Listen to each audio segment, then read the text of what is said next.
Exercise 6.2, exercise 6.2 के ऊपर सबसे पहले हम इसकी सभी सवालों को एक एक करके सॉल्व करेंगे, है ना।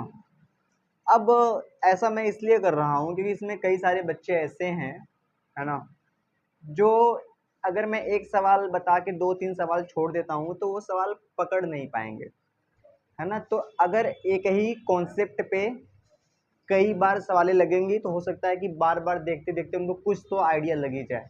और जो बच्चे पहले से कर चुके हैं, मैं तो कहता हूँ कि पहले आप खुद से ट्राई करें, ना आए तब, है ना। जैसे आप अगर खुद से करके आएंगे तब आप जल्दी सीखेंगे, और ना आए तभी आप उसको देखें, ठीक है। दूसरा, अगर आप करके पहले से आ चुके हैं तो आप मिला सकते हैं। हो सकता है कि आपको एक नया तरीका देखने को मिल जाए, आपने कुछ और तरीका लगा दिया हो, मैंने कुछ और तरीका लगा दिया हो, तो यहाँ पे आपको सीखने का मौका मिलेगा, ठीक है। तो सबसे पहली सवाल की हम बात करते हैं, है ना, ध्यान समझना। इसमें क्या लिखा गया है ना। आप यहाँ पे देखेंगे आपके सामने दो आकृतियां नजर आएंगी। लिखा गया है आकृति 6.17 में पहला और दूसरा, आपके पास दो आकृतियां हैं। उसमें क्या है कि जो DE है पैरेलल टू BC है, यानी कि दोनों आकृतियों में जो DE है वह समांतर किसके है, BC के है। आप अपने सवाल में देख सकते हैं, पहले में हमें EC और दूसरे में हमें क्या निकालना है, AD याद करना है। तो आपके सामने पहले मैं आकृति बना देता हूँ फटाफट से, है ना।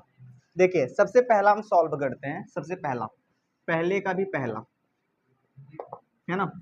आकृति कैसी है, कुछ ऐसी है। ये है हमारे पास आकृति, इसका नाम क्या लिखा गया है यहाँ पे, ये A है, ये B है और ये क्या है, C है ना। और यहाँ से एक रेखा गई है। चलिए इसका नाम क्या है, D है, और इसका नाम क्या है, E है। इसका मान है 1.5 सेंटीमीटर, और इसका कितना है, 1 सेंटीमीटर, और इसका कितना है, 3 सेंटीमीटर। हमें किसका मान निकालना है, EC का, यानी हमें इसका मान निकालना है। बात क्लियर है ना। अच्छे, सवाल में क्या कहा गया है कि जो DE है वह समांतर किसके है, ध्यान समझना। जो DE है, जो DE है वो पैरेलल किसके है, BC के है। बात क्लियर है ना। तो यानी कि BPT से यहाँ पे कौन सी थ्योरम लगेगी, BPT, यानी AD बटा DB, AD बटा DB बराबर क्या होगा, AE बटा EC। कैसे, BPT से जब भी ये रेखा इस भुजा के समांतर होगी तो ये बटा ये और ये बटा ये ऑटोमेटिक हो जाता है। किस थ्योरम से, BPT से। हमें किसका किसका मान पता है, AD का मान कितना है मुझे बताओ, 1.5, DB का मान कितना है 3, AE का मान कितना है 1, और हमें EC का क्या करना है, मान निकालना है। इसको सॉल्व कर दो, आंसर आ जाएगा। ध्यान समझिए। अब सॉल्व करना कई लोग नहीं कर पाते हैं। देखिए ये 1.5 है, ये 3 है ना। तो 1.5 एक कम 1.5 और 1.5 दूना 3, यही होता है ना, 1.5 दूना 3 होता है। तो कितना हो जाएगा, 1/2 बराबर 1 बट्टा कितना हो जाएगा, EC। इसका यहाँ गुणा कर देंगे, इसका यहाँ, EC का 1 में गुणा करेंगे तो क्या आ जाएगा, EC, और 2 एक कम 2, यानी ये सेंटीमीटर। तो EC का मान कितना हो जाएगा, 2 सेंटीमीटर। ये हो जाएगा आपका पहले का आंसर। बात क्लियर है। इसी तरह हमें दूसरा करना है। कौन सा करना है, दूसरा। दूसरा भी देख लीजिए, है ना। पहले थोड़ी सी मैं इसकी आकृति बना देता हूँ, और छोटा सा बनाऊंगा। यहाँ पे देखिए कुछ ऐसी आकृति है ना। चलिए यहाँ पे ये है A, ये B है, और ये क्या है, C है। ये आकृति हल्की सी टेढ़ी है, पर मैंने एकदम थोड़ा सीधा बना दिया, कोई दिक्कत नहीं है। ये है D है, और ये है E।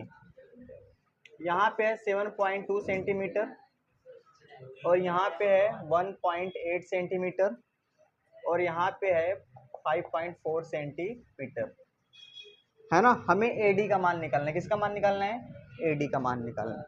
सेम वही बात है ना। हम क्या लिखेंगे कि जो DE है वह समांतर किसके है, BC के।